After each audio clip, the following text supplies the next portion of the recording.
Now we talked about the dollar situation and we touched on a lot of the things in your journey going forward, but I want to talk about some things that's going on right now. Now, it's rumored that you are a heck of a businessman out there. You've had different little endeavors. You've had DVD movies and things that you've tried to put out there. And they also said that you were involved in the legal cannabis cultivation, or you had a legal cannabis cultivation company at some point. Is that true? Yeah. I did a brand J.U.S.T.I.C.E. Which if you look before the Tory Lanez video, you'll see Inhale USA on that.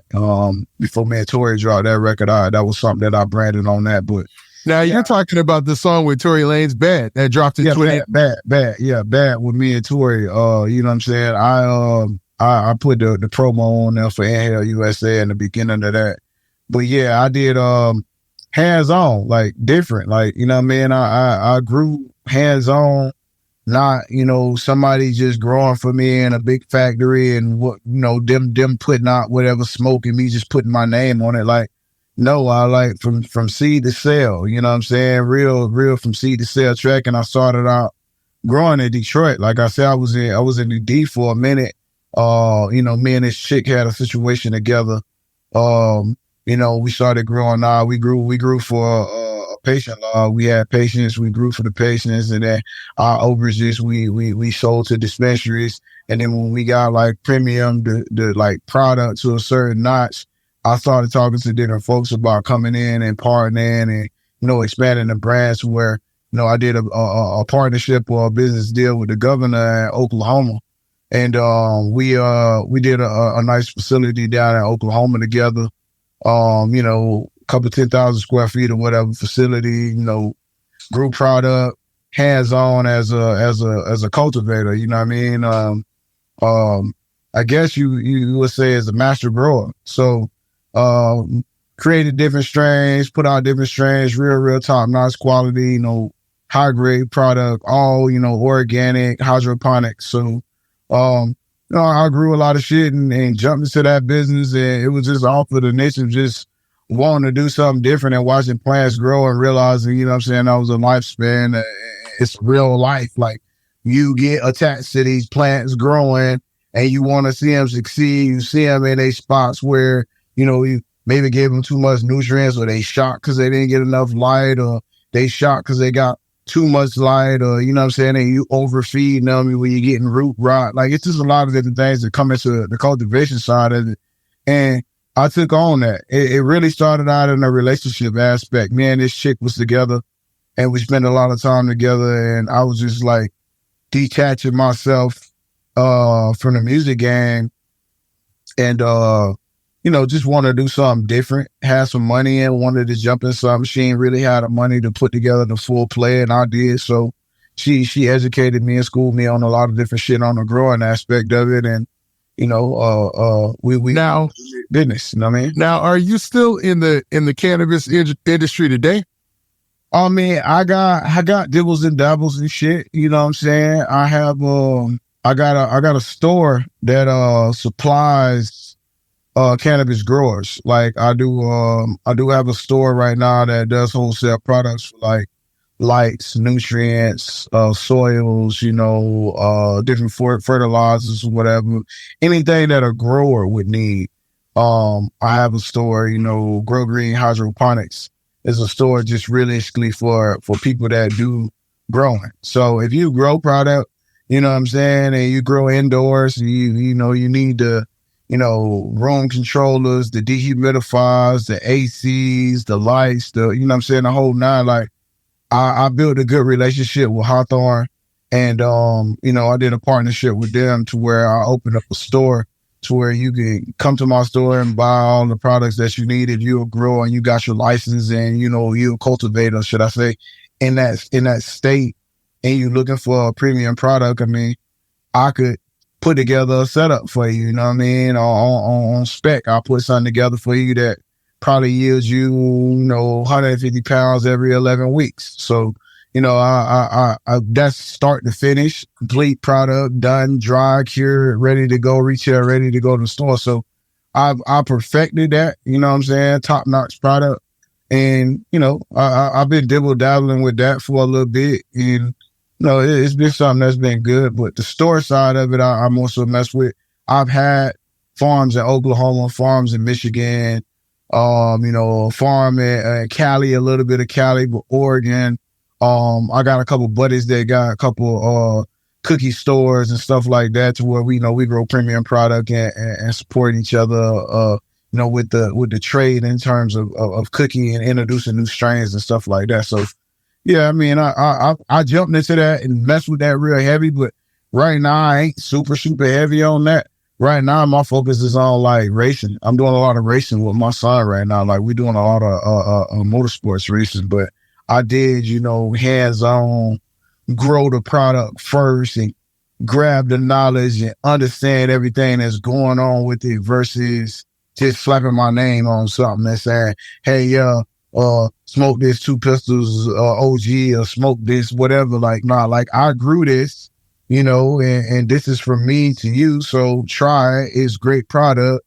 And, it's organically grown. And I looked after these plants for 11 weeks. So respect, you know what I'm saying? My hands actually worked and did this. So yeah, man, I Now, to that business. now it's for sure that you would definitely have the manner of a hustler, or the attitude of a hustler, consummate hustler, right?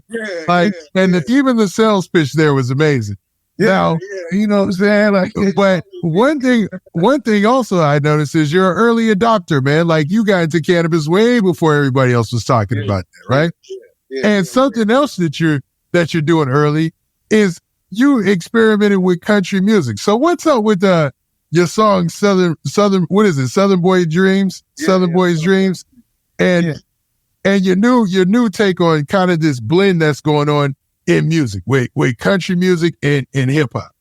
I mean, I don't know. I'm like, I looked at it like, Ray, like, you like the stories. Like, I got a lot of stories I can tell you. You know what I'm saying? So it's soulful. You know what I mean? The vibe is different. I mean, I've had, my perspective of country was different in the beginning. I had my same cousin, Ruby, that she in Feds too, man, Free Ruby. She gave me the Two Pistols name, and she was always like, I don't like that rap shit. I like country. Like, and I was like, well, I never, like, she, I mean, this is the biggest street hustler you probably ever would encounter or deal with.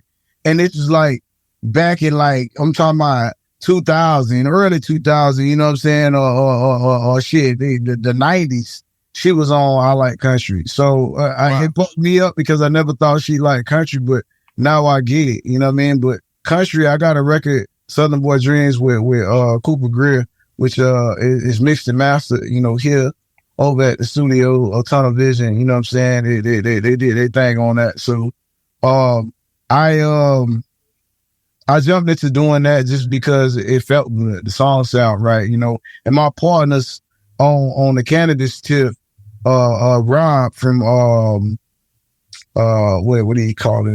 Raw Cannabis. He wanted me and Cooper to do something together, and he brought Cooper for a party, and it was just like, oh yeah, you with the music, let me plug y'all two together or whatever. I want y'all to do some shit together. And then I seen Cooper live, and Cooper's like a crazy like talent. Like, that shit's real. Like, when you meet an artist and an artist like really passionate and talent, like, you gotta work with them. So me and Cooper, he sent me some shit. I checked it out. It was dope. You know what I mean? I did my thing on it. We put it together, shot the video, put some shit together on it, and we gonna roll that out this summer.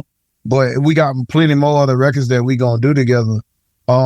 It just was a natural vibe to where I felt like I could speak to my audience, you know what I mean, the women differently.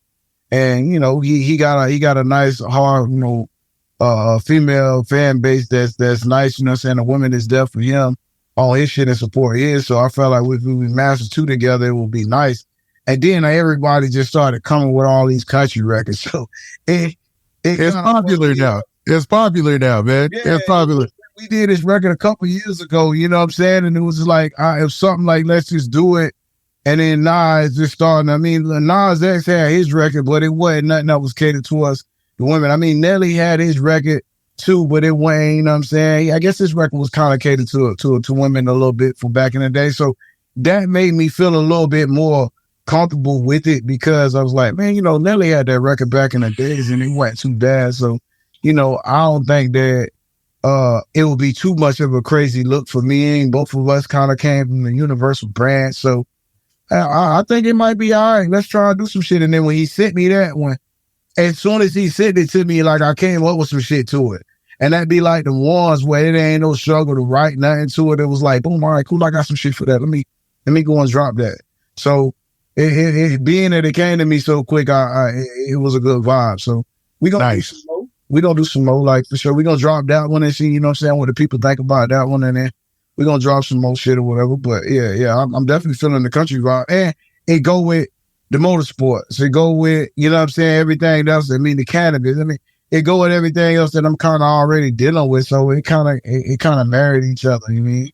And I hope someday they give you your credit for that, man. Because you definitely were early. Because now you got Jelly Roll winning these country awards. He started off as a rapper. It's an interesting space in music, man. Yeah.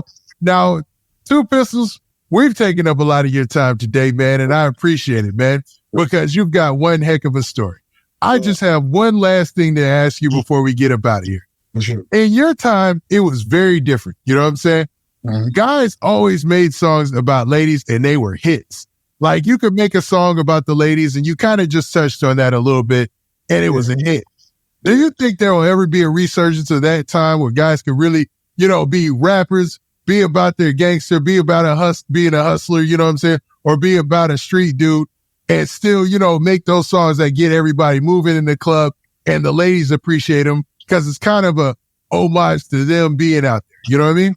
I mean, I don't really like the music that's out for the women right now. Like, you know what I'm saying? Like my BM and a lot of other women that I know, like I feel like they listening to shit that niggas know supposed to be listening to. Like they and that's what's got the relationships all fucked up too, because they listening to music from a male perspective and it ain't really nothing out there for them to feel nice. So like I always felt like a woman's supposed to be like a flower. Like you're not supposed to be, you know what I'm saying, super rough and you know what I'm saying, thug out gangster and shit.